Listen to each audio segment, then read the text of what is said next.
दोस्तों, आज का दिन हमारी जिंदगी का सबसे कठिन और सबसे यादगार दिन होने वाला है।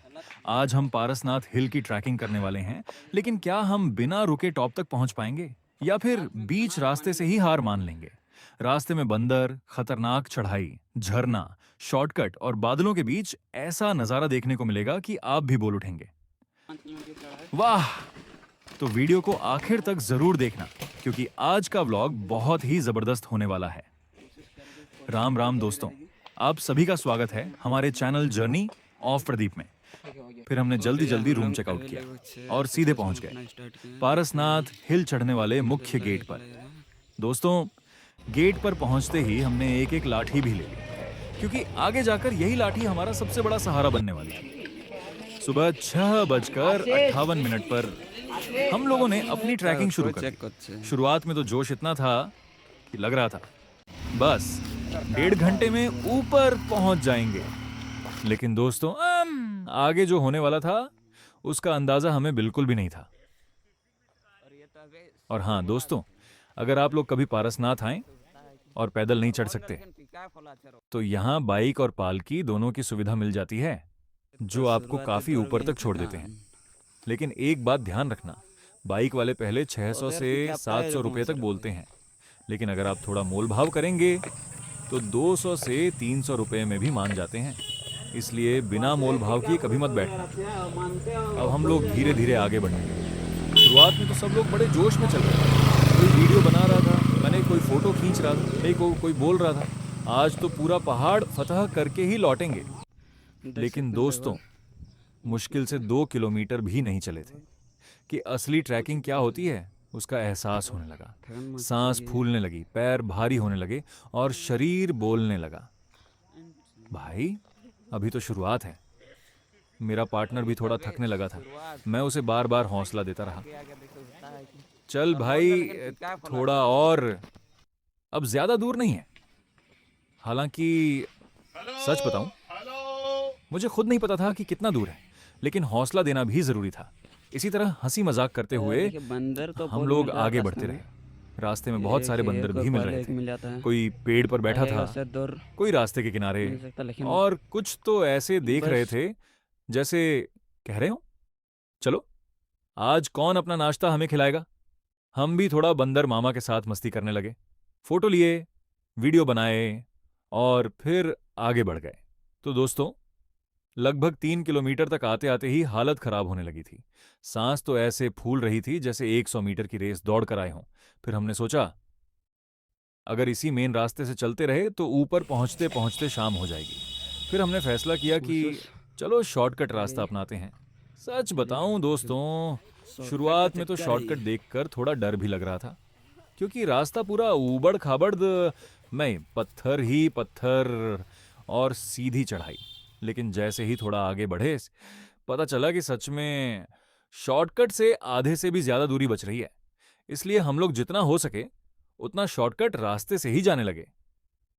लेकिन दोस्तों, शॉर्टकट में एक दिक्कत भी है। रास्ता छोटा जरूर है, लेकिन चढ़ाई बहुत ज्यादा है। ऐसा लग रहा था जैसे पहाड़ नहीं, रोड से भी आ सकते हैं, सीधे आसमान में चढ़ रहे हो। फिर भी मन में एक ही बात थी, ऊपर पहुंचना है, चाहे जैसे भी। कुछ दूरी चलने के बाद जोरों की भूख लगने लगी, क्योंकि सुबह इतनी जल्दी निकल गए थे कि ठीक से नाश्ता भी नहीं कर पाए थे। फिर एक जगह बैठ गए, बैग खोला, जो थोड़ा बहुत नाश्ता साथ लाए थे उसी से काम चलाया।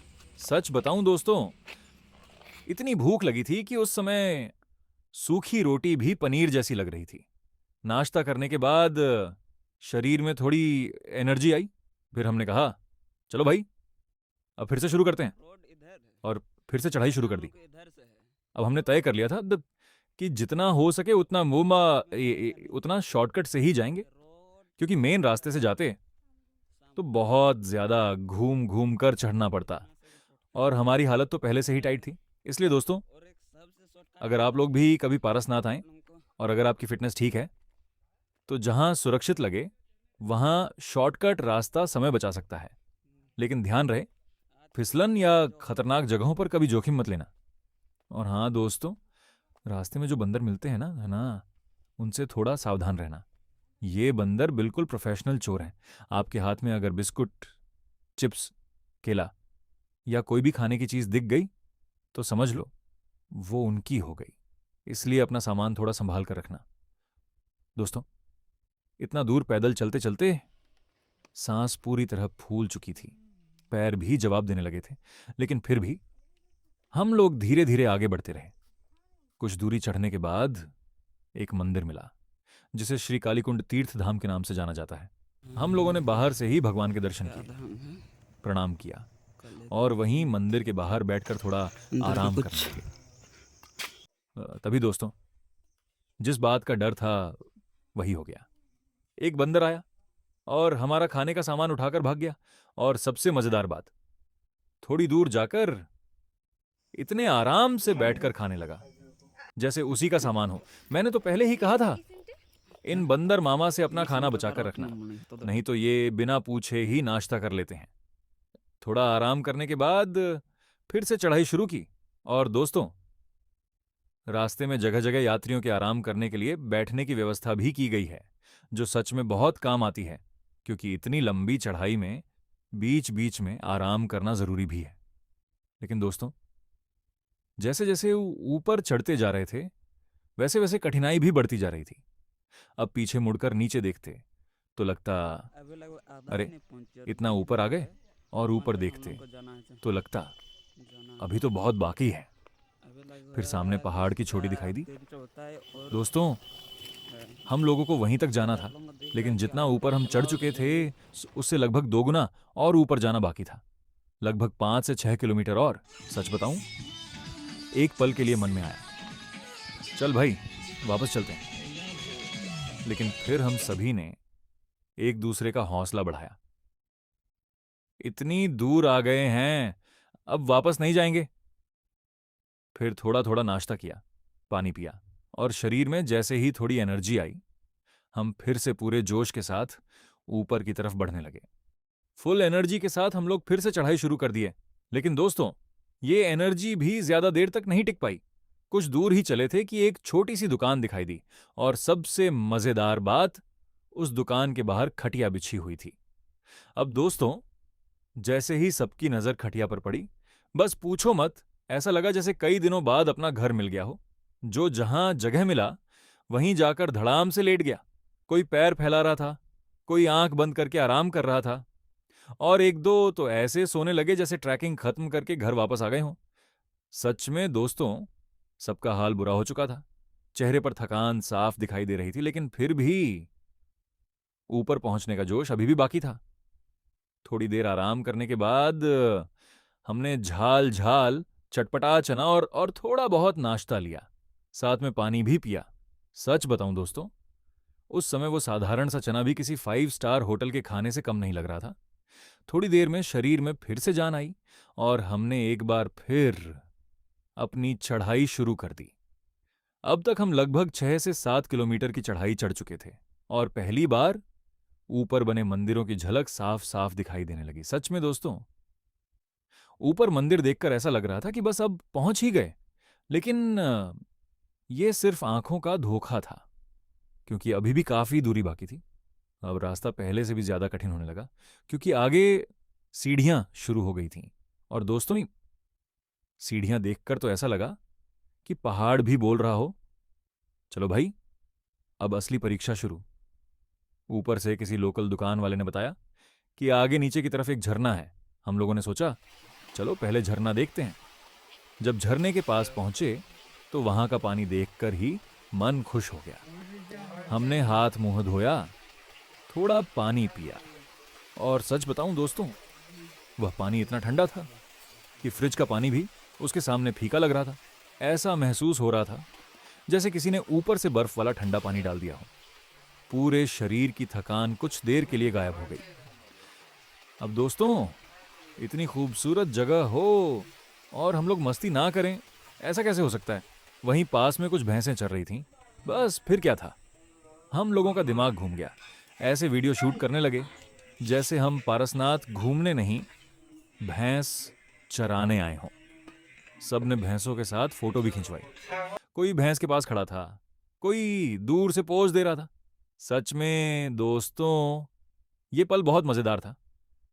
फोटो और वीडियो लेने के बाद हम फिर से सीढ़ियां चढ़ने लगे, लेकिन अब 5 किलोमीटर शरीर पूरी तरह जवाब देने लगा था। ट्रैकिंग आने के बाद ऐसा लग रहा था अब जैसे थोड़ा पैर सीढ़ी खुद मिला बोल है। रहा हो, बस कर भाई, अब नहीं हो पाएगा, सीढ़ी वापस चलते हैं। और लेकिन दूसरी तरफ मन बोल रहा था, देखते इतनी दूर आए हो, अब टॉप तक जरूर पहुंचेंगे। यही सोचकर हम लोग धीरे धीरे आगे बढ़ते रहे। देखते ही देखते सुबह के 9:44 हो गए। मतलब दोस्तों, और अभी लगभग हम लोग 3 घंटे से भी ज्यादा समय से लगातार चढ़ रहे थे, उतना और इतने समय में और है। हम सिर्फ 5 से 6 लगभग किलोमीटर ही और चढ़ पाए 6 थे। से मतलब और minimum 3 घंटा हालांकि लगभग ये है। आधे से ज्यादा रास्ता पूरा लगभग हो चुका लगता है था, 6 घंटे तक लेकिन ट्रैकिंग अभी भी का करीब पक्का होगा। 2 से ढाई घंटे की चढ़ाई बाकी थी। तभी पीछे से कुछ बाइक वाले आए। उन्होंने पूछा, भैया बाइक से ऊपर चलना है क्या? हमने सोचा पहले रेट पूछ लेते हैं, लेकिन दोस्तों रेट सुनकर तो फिर से पैदल चलने का मन करने लगा, क्योंकि बाइक वाले फिर से काफी ज्यादा पैसे मांग रहे थे। हमने कहा, और ऊपर तक चढ़ते चढ़ते नहीं यही भाई, हालत हुआ हम हम लोगों पैदल ही चले जाएंगे। और फिर हम आगे बढ़ गए। का। लेकिन दोस्तों कुछ दूर वही। चलने के बाद हालत इतनी खराब हो गई कि अब पैर भी जवाब देने लगे थे। एक जगह बैठ गए, सांस तेज चल रही थी, पैरों में जान ही नहीं बची थी। तब समझ में आया कि कभी कभी जोश से ज्यादा जरूरी शरीर की ताकत होती है। आखिरकार हम लोगों को आखिरकार हमारी हालत ऐसी हो गई थी कि बाइक का सहारा लेना ही पड़ा। क्या करें दोस्तों, कभी कभी जोश से काम नहीं चलता, शरीर भी साथ देना चाहिए। लेकिन दोस्तों, बाइक में बैठते समय हम लोग वीडियो नहीं बना पाए, क्योंकि रास्ता इतना ऊबड़ खाबड़ था कि मोबाइल संभालें या खुद को।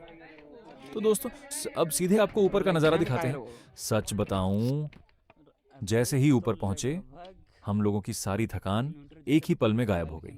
चारों तरफ घना जंगल, ऊंचे ऊंचे पहाड़ और सिर के बिल्कुल पास बादल।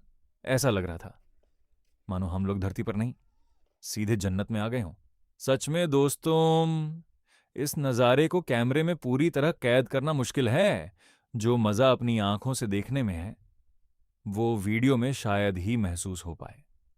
और हाँ दोस्तों, बाइक आपको पूरी छोटी तक नहीं छोड़ती, वो सिर्फ एक जगह तक ही ले जाती है। उसके बाद लगभग 1 से 1.5 किलोमीटर की चढ़ाई फिर से पैदल ही करनी पड़ती है। हमने फिर से अपनी लाठी उठाई, बैग संभाला और चल पड़े आखिरी सफर की ओर। जैसे जैसे ऊपर पहुंच रहे थे, दिल की धड़कन भी बढ़ती जा रही थी। एक तरफ थकान, दूसरी तरफ एक्साइटमेंट। बस मन में एक ही बात थी, अब तो टॉप तक पहुंचकर ही दम लेंगे। थोड़ा आगे बढ़े तो सामने लंबी लंबी सीढ़ियां दिखाई दी। किसी ने बताया लगभग 200 से 250 सीढ़ियां और चढ़नी हैं। ये सुनते ही हम लोग एक दूसरे का मुंह देखने लगे। मैं बोला, भाई इतनी सीढ़ियां देखकर तो पैर पहले ही रिजाइन दे चुका है, लेकिन अब इतना दूर आने के बाद वापस लौटने का सवाल ही नहीं था। हम धीरे धीरे एक एक सीढ़ी चढ़ते गए। ऊपर से ठंडी ठंडी हवा चल रही थी, चारों तरफ सिर्फ सफेद बादल ही बादल। ऐसा लग रहा था मानो बादल हमारे नीचे हों और हम बादलों के ऊपर चल रहे हों। सच में दोस्तों, जिंदगी में पहली बार ऐसा नज़ारा देखने को मिला। रास्ते में झाल मुड़ी खाते खाते, मस्ती करते करते, फोटो खींचते खींचते हम लोग आगे बढ़ते रहे। जैसे जैसे ऊपर जा रहे थे, वैसे वैसे भीड़ भी बढ़ती जा रही थी। एक पल के लिए तो ऐसा लगा मानो किसी बड़े मेले में आ गए हों। चारों तरफ मय्यिन जयकारे, श्रद्धालु और भक्ति का माहौल। दिल को एक अलग ही शांति मिल रही थी। आखिरकार दोस्तों, हम लोग पारसनाथ हिल के टॉप पर पहुंच गए।